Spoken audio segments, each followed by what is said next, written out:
Some people may be confused by this simple math question, but actually, if you know a little bit about square roots, you should be able to answer this without using a calculator. Let's take a look at the question. So we have the square root of 4 plus the square root of 4. So is this right here equal to the square root of 4 plus 4? Now, without using a calculator, go ahead and put your answer into the comment section and maybe justify your conclusions. But this is a great question to investigate because we can learn quite a bit about square roots by looking into the answer to this problem. So we're going to get to all of that in just one second, but first let me quickly introduce myself. My name is John, and I have been teaching middle and high school math for decades. And if you need help learning math, come on over to my site, tcmathacademy.com. You can find a link to that in the description below. And if this video helps you out, or if you just enjoy this content, make sure to like and subscribe, as that definitely helps me out. All right, so one more time, a pretty straightforward question. Is the square root of 4 plus the square root of 4 equal to the square root of 4 plus 4? Okay, so we're going to learn quite a bit about square roots in just one second, but again, do not use a calculator and don't overthink this problem because the solution is actually pretty easy. Now, the first thing that we need to understand is what is a square root.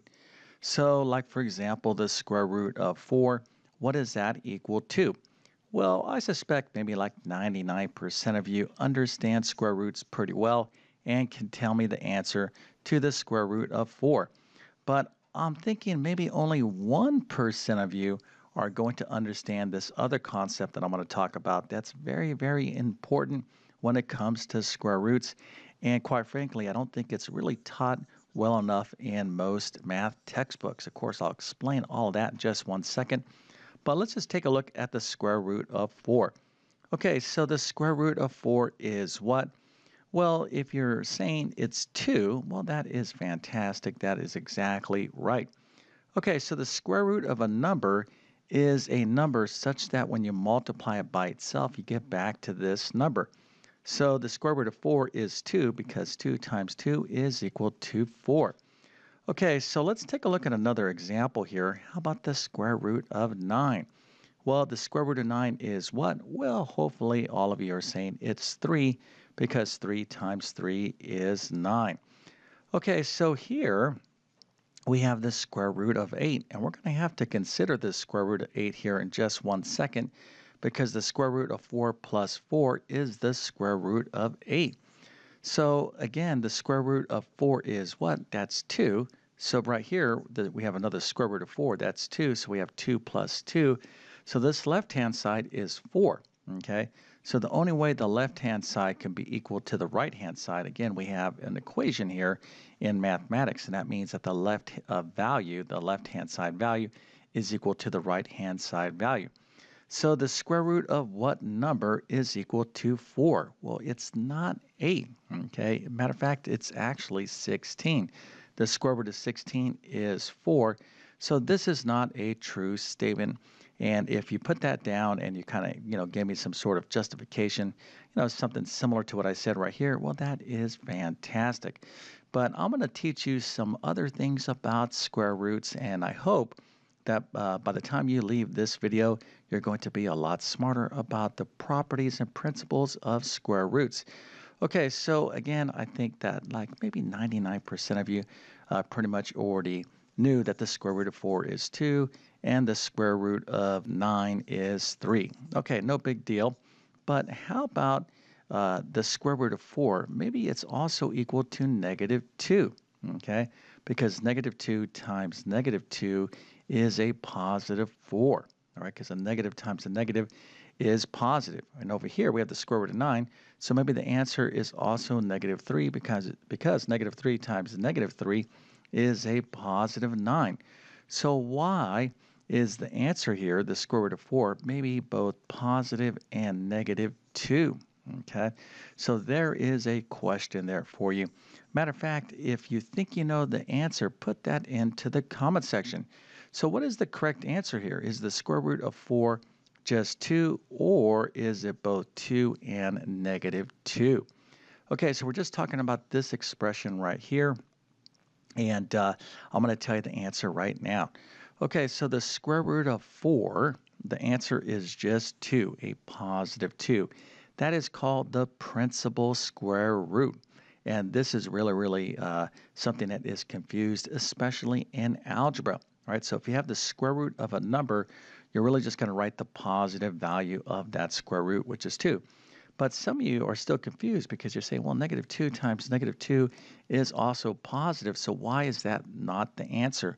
Well, that is the answer only when you're dealing with like an algebraic equation, like a quadratic equation. So if I have x squared is equal to 4, to solve this equation, I have to take the square root of both sides. So x is going to be equal to both positive and negative 2 because a quadratic equation will always have two solutions. So the only time you're really going to be using both the positive and negative roots of a square root is when you're thinking about solving equations. All right, so that's really important. You need to understand that the principal square root is only the positive number. Okay, so if you knew that, that is very impressive. And again, I don't think that the principal square root is really highlighted enough in most math textbooks, but it confuses a lot of people again in algebra. Okay, so the square root of 4 is 2, the square root of 9 is a positive 3, and the square root of 8, well, we don't really know what the square root of 8 is exactly, okay? But we do know that it's somewhere between 2 and 3, and because 8 is closer to 9, well, maybe we can just kind of guess maybe it's like 2.8 or 2.9. So you could estimate, and then if you didn't have a calculator, just multiply these decimals and try to get back, to a value that's pretty close to 8. Okay, so again, we have the square root of 4, that's 2, and the square root of 4 is 2, and the square root of 4 plus 4, of course, that's 8. That is not going to be the same as the left-hand side. But some of you still might be a little bit confused because you're thinking about another property of square roots that's kind of similar here, and it's actually true. Okay, so the square root of 4 plus 4 is equal to the square root of 8. And just for those of you that want to know, it's approximately equal to 2.82. Now that we figured out that the square root of 4 plus the square root of 4 does not equal to the square root of 4 plus 4, well, what does this tell us? Well, it tells us when we're adding square roots, we simply just can't take the numbers underneath the square roots and add them up and put them under one big square root. But how about we change this operation from addition to multiplication? Well, now we have a different story. And I think this is where a lot of people confuse things in square roots because it really depends on the operation that you're dealing with. Addition, this doesn't work, but how about multiplication? So we have the square root of 4 times the square root of 4. Is this equal to the square root of 4 times 4? Well, let's just kind of do the simple math here. So the square root of 4 is 2 times the square root of 4, which is another 2. So 2 times 2 is 4. And then over here, the square root of 4 times 4 times 4 is 16. So the square root of 16 is 4. So this is indeed true. And this is a very important property of square roots. So kind of going back over here, in terms of adding and subtracting square roots, the way this works in math is the following. So let me go ahead and give you another example here. So if I have the square root of 4 plus the square root of 3, there's nothing I can do here. This is as simple as I can write this expression. Well, actually, I take that back. We can take the square root of 4. So this would be 2 plus the square root of 3. But how about if I had like 3 square root of 5 plus 7 square root of 5? Okay, so to add or subtract square roots, what you need to do is to take a look at the square roots. If they're exactly the same, what you do is you simply add the numbers in front of the square roots. Those are called coefficients. So here we have 3 square roots of 5, and then over here we have 7 square roots of 5. So in total, we have 10 square roots of 5. Okay, so that's basically how you add and subtract square roots. Again, if you have the exact same square roots, you can add or subtract the respective coefficients. All right, but again, multiplication is a completely different story, and this property is very important. Now, we're going to talk about one final thing here before I wrap up this video, and that is this right here, the square root of 8. So we can actually simplify the square root of 8 a little bit further by using this principle right here. So if you think you know what I'm talking about, put that answer into the comment section. But before I show you this last little thing about square roots, take a quick second and hit that subscribe button.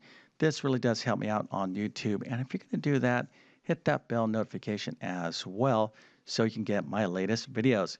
Now, if you need additional help in basic math, square roots, algebra, geometry, trigonometry, pre-calculus, anything that falls in the category of, basic middle school, high school, college level mathematics. Check out my full main math courses. You can find links to those in the description of this video. So the final thing that I want to review about square roots is that you have to simplify all your square roots. So here we have the square root of 8. Now, many of you might be saying, well, this is as simple as I can get that answer because the square root of 4, no, that's 2. The square root of 9, that's 3. The square root of 16, that's 4. So I don't know what the square root of 8 is. I know it's some sort of decimal, so I'm just going to leave my answer like that. Well, that does make sense. However, that is wrong. So when it comes to working with square root expressions, especially for those of you that want to take algebra, you need to basically evaluate whether that square root can be written in a simpler manner. So going back to the square root of 8, we know that that's equal to 4 plus 4. And we also know that, when adding square roots, that principle doesn't follow. In other words, the square root of 4 plus the square root of 4 does not equal to the square root of 4 plus 4. So thinking of the square root of 8 as the square root of 4 plus 4 really isn't going to help us out. But if we think of the square root of 8 as the square root of 4 times 2, well, this is the secret to simplify this expression. Okay, so the square root of 4 times 2, we can actually write this way. So the square root of 4 times the square root of 2 is equal to the square root of 4 times 2. And again, we saw that property in action right up here, right? So the square root of 4 times the square root of 4 is equal to the square root of 4 times 4. So when you have the square root of two factors of a product, you can pull these apart into their own individual square roots. So this property is super valuable when it comes to working with square roots, especially when you want to simplify them.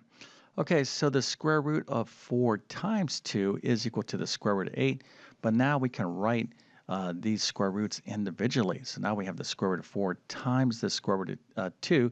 That is equal to the square root of 8. And the great thing about that is that we know that the square root of 4 is 2. So really this is 2 times the square root of 2. This is what the square root of 8 is equal to. And this answer right here is the fully simplified version of the square root of 8. And this is what you would need to write in all of your algebra courses, math courses, where they expect you to know a lot about the principles and properties of square roots. Okay, so hopefully you knew all this stuff, and if you did, that is fantastic. I got to give you a nice little happy face and an A plus, a 100%. Now, if some of you actually understood about the principal square root, well, then I got to give you an A plus plus. Matter of fact, if you were in my math class, I would just say take the rest of the year off. I have no idea how you're getting so good in math. You're probably watching that guy on YouTube. All right, so again, working with square roots and this symbol here in mathematics, this symbol right here, is not only just the square root symbol, it's also known as a radical because you can have the cube root, fifth root, seventh root, etc., etc. of numbers, and you definitely got to understand this to be successful in algebra. All right, so with all that being said, I definitely wish you all the best in your math adventures. Thank you for your time and have a great day.